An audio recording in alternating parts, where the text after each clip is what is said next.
এই গাড়ি অবৈধ। এই গাড়ি যদি অবৈধ হয়, মালিকরা ব্যবসা করে, ওখানে কি অবৈধ না?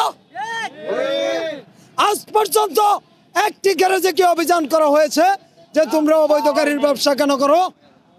বিদেশ থেকে আমদানি করা হয়, নিরবচ্ছিন্ন বিদ্যুতের যোগাযোগ দেওয়া হয়, বানানোর জন্য কারখানা বানানো হয়, অথচ আমরা চালাইতে গেলে অবৈধ বলা হয়।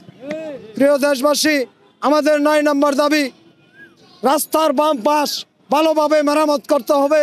আপনারা জানেন, যত ভাঙ্গাচোরা ইট, পাটকেল, ডাবের খোসা, ফুটপাতের দোকান সব কিছু রাস্তার বাম পাশে বসিয়ে রাস্তাকে অবরুদ্ধ করে রেখে আমাদেরকে বাম পাশে চালাইতে কয়।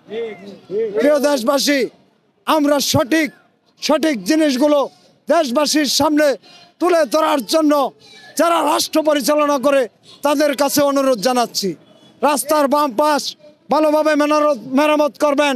আমরা বায়ে চাপায়ে চালাবো, আমাদের ডাইন পাশে যাওয়ার কোনো দরকার নাই।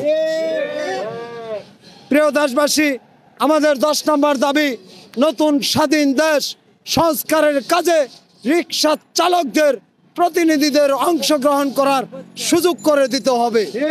কিন্তু দুঃখের বিষয়, আমাদের প্রতিনিধিদের অংশগ্রহণ করার সুযোগ দিবে তো দূরের কথা, আমরা এত কান্নাকাটি করি, 10 দফা দাবি দিলাম, কত আন্দোলন, মিছিল, মিটিং, ইউটিউব, ফেসবুক সব জায়গায় আমরা চিল্লাচিল্লি করি, আমাদের কথাগুলো কিন্তু কেউ শুনে না।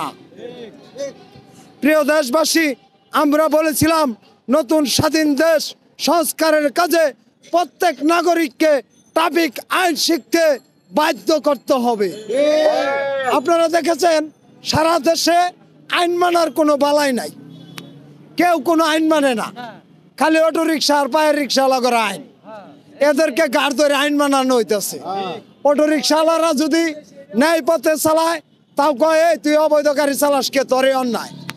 আর রিক্সাওয়ালারা যদি বাম পাশেও যায়, তারপরেও কয় বেটা বায়ে চাপা, বায়ে দেওয়া যার রাস্তা নাই, এটার কোনো খেয়ালই নাই। আপনারা ইতিমধ্যে দেখছেন যে হুন্ডারওয়ালাদের চালানি, এরা সম্ভবত বিশ্ব চ্যাম্পিয়ন হবে।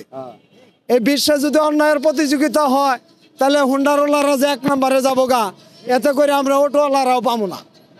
আমরা যতই অবৈধ চালাই আর যতই উল্টাপাল্টা চালাই, আমরা কিন্তু